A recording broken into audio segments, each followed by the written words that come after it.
చాలామంది ముఖ్యంగా మన తెలుగు రాష్ట్రాలు కావచ్చు, కొంచెం దక్షిణాది రాష్ట్రాలు కావచ్చు, మనం ఎక్కువగా వినేది మేము ఢిల్లీ మెడలు ఉంచుతాం, చొక్కా పట్టుకొని నేలకు దించుతాం, తడాకా చూపిస్తాం అని దక్షిణాది నాయకులు చాలామంది చాలా పెద్ద పెద్ద మాటలు మాట్లాడుతూ ఉంటారు. కానీ నిజంగా వాళ్ళు ఢిల్లీకి రాగానే ఆ మాటలు ఎందుకు గొంతులోంచి రావు, పెగలు ఏంటో భయం అనుకుంటా.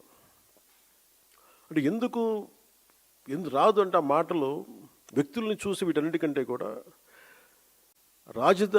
ఢిల్లీ రాజధాని చూసిన ఆ విశిష్టత, ఇక్కడున్న విశిష్టత, ఢిల్లీ అనేది ఒక వ్యక్తుల గురించి కాదు, అది చేసిన త్యాగాల గురించి. 140 కోట్ల మంది ప్రజలను సురక్షితంగా ఉంచడానికి, పరిపాలించడానికి నిరంతరం పోరాడుతున్న ఎన్నో నిబద్ధత కలిగిన సంస్థలు, అది న్యాయ వ్యవస్థలు కావచ్చు, రాజకీయ వ్యవస్థలు కావచ్చు, అడ్మినిస్ట్రేటివ్ వ్యవస్థలు కావచ్చు, డిఫెన్స్ వ్యవస్థలు కావచ్చు, ఇవన్నీ దగ్గరుండి చూసినప్పుడు మనకు అలాంటి మాటలు పెగలవు.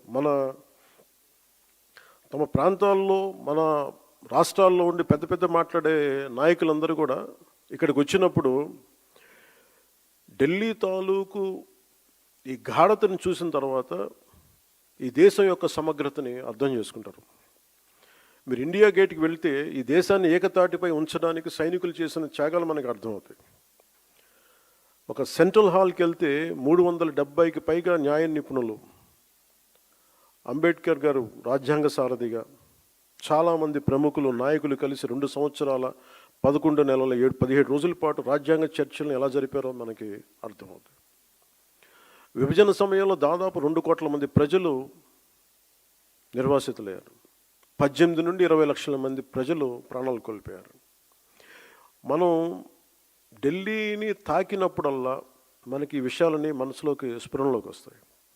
ఇక్కడ నుండి కొన్ని గంటల దూరంలోనే మన పట్ల ఎంతో శత్రుత్వంతో ఉన్న పాకిస్తాన్ ఎంతసేపు ఆ సరిహద్దులు కనిపిస్తూ ఉంటాయి మనకి. ఈరోజు నేను ఎందుకు ఇక్కడ పెట్టానంటే, జనసేన పార్టీలోని ప్రతి ఒక్క నాయకుడు, ప్రతి సభ్యుడు ఇది అర్థం చేసుకోవాలని ఇక్కడ నేను పెట్టాను.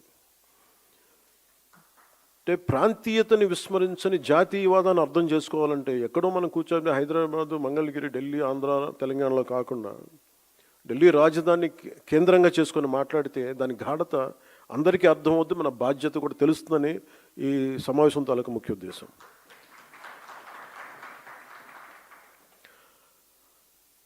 జాతీయ సమగ్రత, దేశభక్తి అనేది జనసేనకి చాలా కీలకమైన అంశం కావాలి మనందరికీ.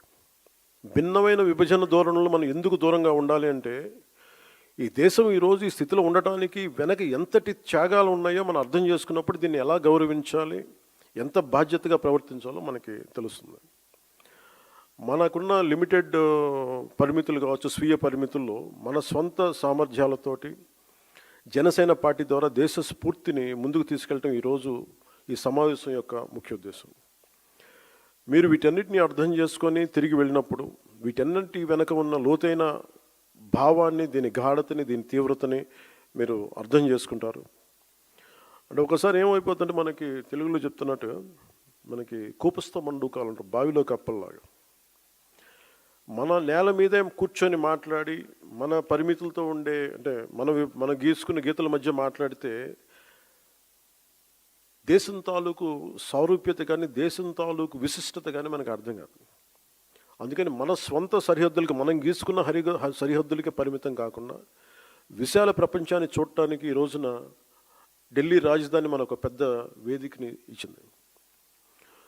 సుమతి శతకంలో చెప్పినట్టు మనందరం ఏమనుకుంటామంటే, అంటే బలవంతమైన సర్పం కూడా చలిచీమల చేత చిక్కి చచ్చిపోద్ది అంటారు.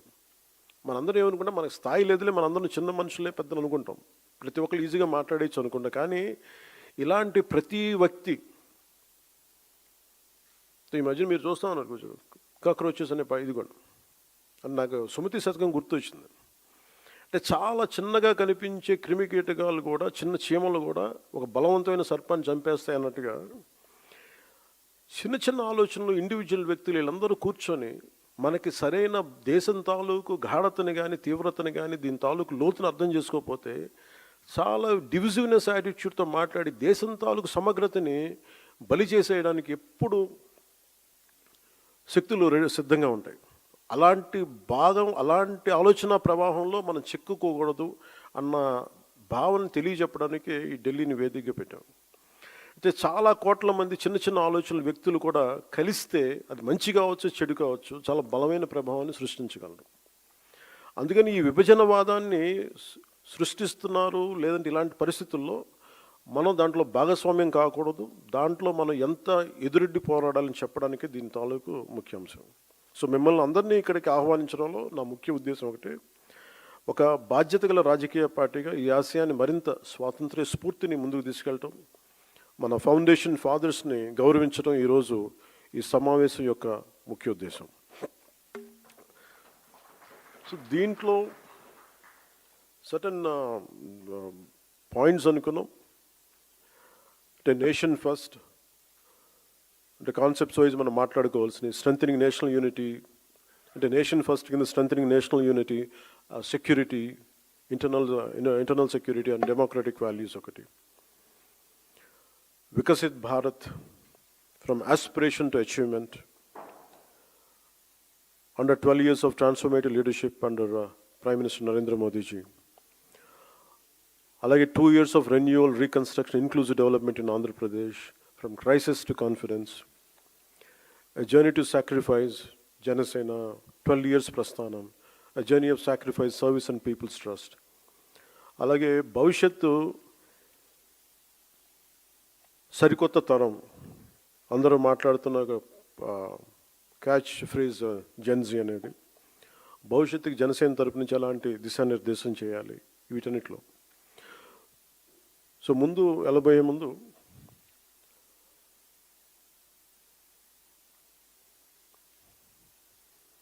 ఢిల్లీకి ఎవరు వచ్చినా సరే గుర్తొచ్చింది మనందరికీ పవర్ అండ్ ప్రొటెస్ట్.